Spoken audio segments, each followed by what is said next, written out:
Hi, today is giving authors a second chance after I said I wouldn't. I obviously have been doing a series on authors, and so these are some from the authors I DNF'd the only book that I read by them. Is that true? Yes, that's true. And some that I read one book from them and decided that I was done. So I am not expecting this video to do very well. So I am thinking that if you're watching this, you are familiar with my reading habits to a certain extent, but just in case, let's clarify. So I said I wasn't going to read these again, but obviously I am for this project. It's not that they were bad. None of these were bad. In fact, I only picked authors for this project that I thought there was the most likely chance that I would actually enjoy the book, because I'm not interested in hate reading. I don't do well with the side reading anyways, so I need to at least think I'm going to semi-enjoy what I plan on reading. So these are not bad authors. These are not authors that I think I will hate. They are authors that I was content and or, said I wanted to read more of, and it's been like a year or two since I picked them up. So am I reading them? Because they're not on my TBR and I'm not picking them up. I'm going to go in order of introduction, but I think I'll enjoy the most. So what I have the highest expectations for to the least. So the one that I think I am most likely to really enjoy the book and possibly continue reading is Lillian Lark. I had read Third of Hearts or whatever it is, which is one of her early books and not her best, but I still enjoyed it. I gave it 4 stars. For this, I'm going to read Ensnared by the Werewolf. I own this book. It's like a novella, so I can read it for the Read What You Want challenge. It's Fade Mates. There's like Primal Chase, which I love. I expect to like this one, at the very least. Next is Huang. I really liked the only book that I read by her, but the third act breakup annoys me to this day, and I read it like 2 years ago. I read Twisted Love, which again was like her first book that really blew up. It's not her first book that she wrote, but her first book that really blew up. I've heard that a lot of people think it's actually the weakest book in recent releases, and I gave that one 4 stars as well. So like, I liked these authors. I put them on my TBR and then I just didn't read them again. This one is a marriage of convenience, billionaire romance, and I think I'm gonna like it. I do. And then Regine Abel. I read I Married a Lizard Man. Again, 4 stars. I liked the relationship. The thing I didn't like was that she did everything. Everything in the entire book and the entire planet. Everything that this entire indigenous tribe needed was provided by her, and I didn't like that. Not only because I don't like for the main character to like be the only person of worth, like what are you bringing to the table, sir? But also it felt very white savory. The author is not white. I don't know, but that's the vibe that I got, and I didn't enjoy that part of the book, right? So for Regine Abel, I'm going to read an entirely different series, The Mistwalker. This is like a Fade Mates, but he's like very monstery. He is not a regular supernatural. In fact, I think he has to like kind of take a form in order to be with her, but I could be wrong. Okay, those honestly are the 3 that I feel the best about by a lot. Okay, but under that, I'm going to say, oh, I don't feel confident. Okay, after that, I'm going to say Evie Mitchell. I'm going to try her post-apocalyptic dystopian motorcycle club book after having read Not My Type.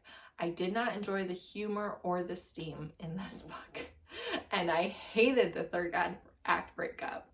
I just like wanted to yell at this love interest, so like I was just so mad at him. I was like, you idiot. Like, I gave that 3 stars, and that really surprised me because I really like her humor in person, and it sounded great. Obviously it has disability representation, and she's someone who I really respect the way that she does that. But I'm going to try this.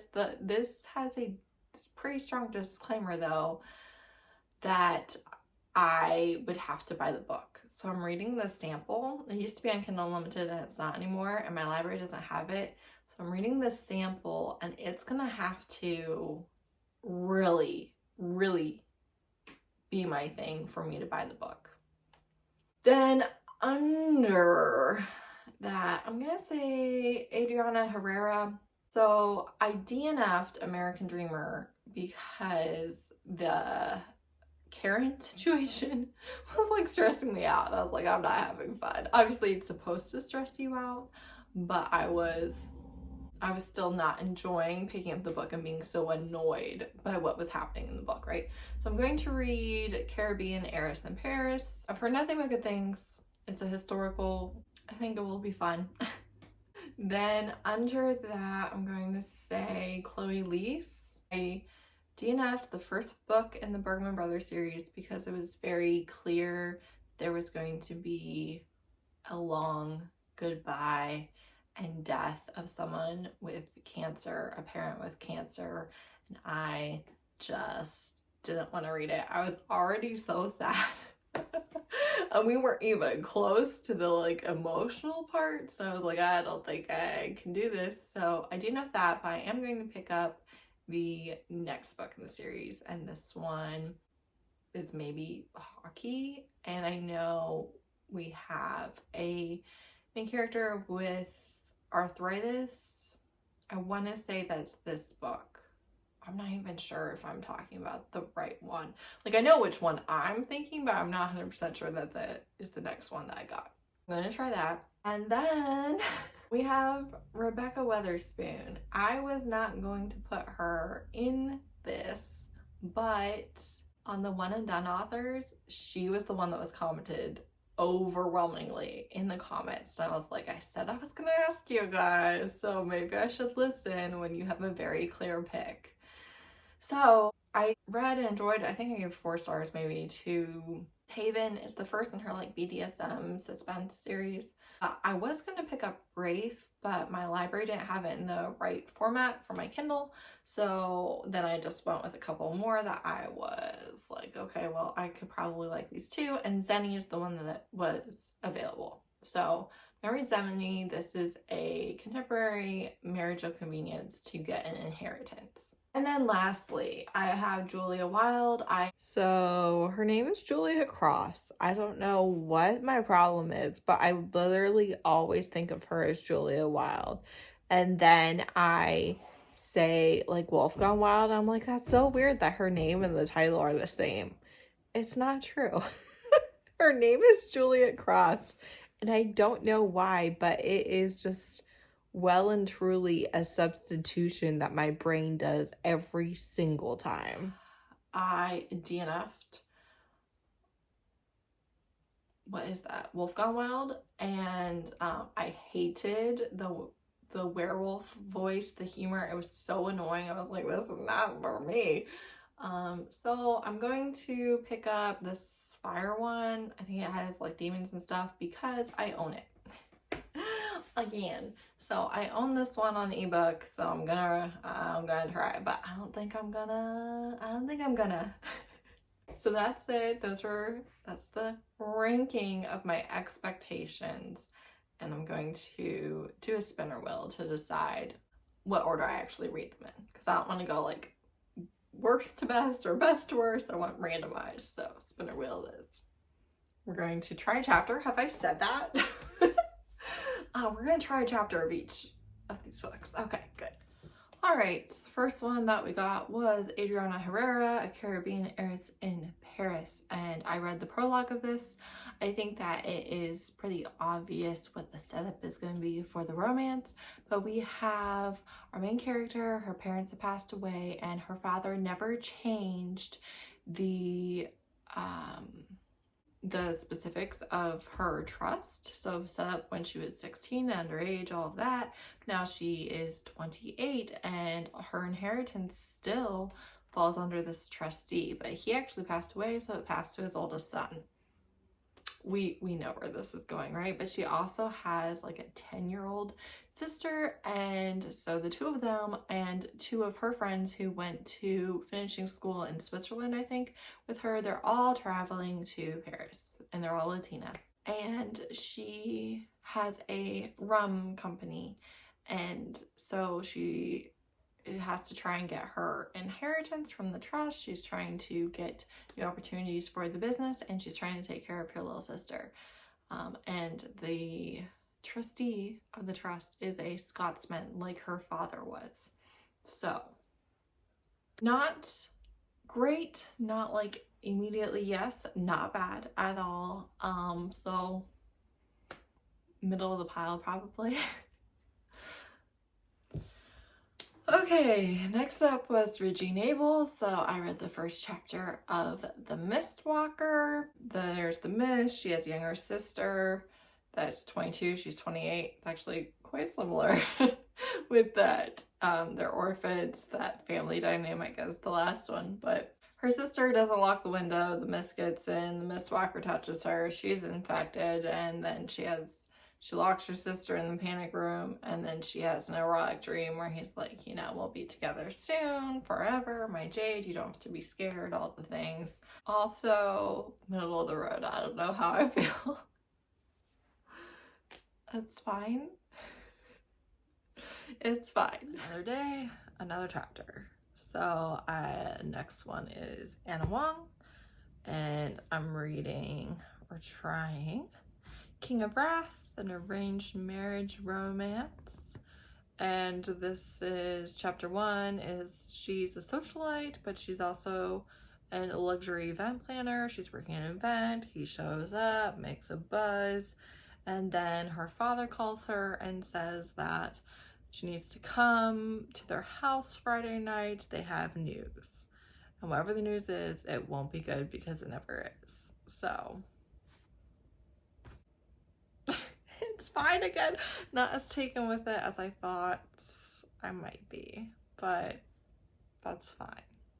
We haven't even got to like talk to the love interest, so. Okay, next we had Julia Wild, which I had Forged in Fire, which is like her first book. It's Angels and Demons. And it's a no. I rolled my eyes a couple times in the first chapter, so that's not a good sign. It's not like it was that bad or anything, just no. Okay, I know everything looks the same, but it's actually much later in the day. I got Rebekah Weatherspoon next, and so I started Xeni, and the first chapter is her aunt's funeral, and I laughed and I cried. So that first chapter was a 10 out of 10. I feel so like emotionally invested.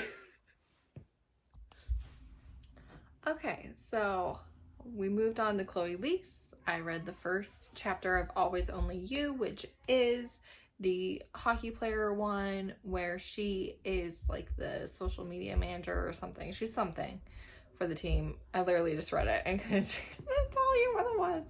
She's on staff for the team, and then he's a player, and he's all sunshine and she's grumpy. She's also autistic, but keeps that diagnosis kind of private. And I really, really liked that chapter. I really did. So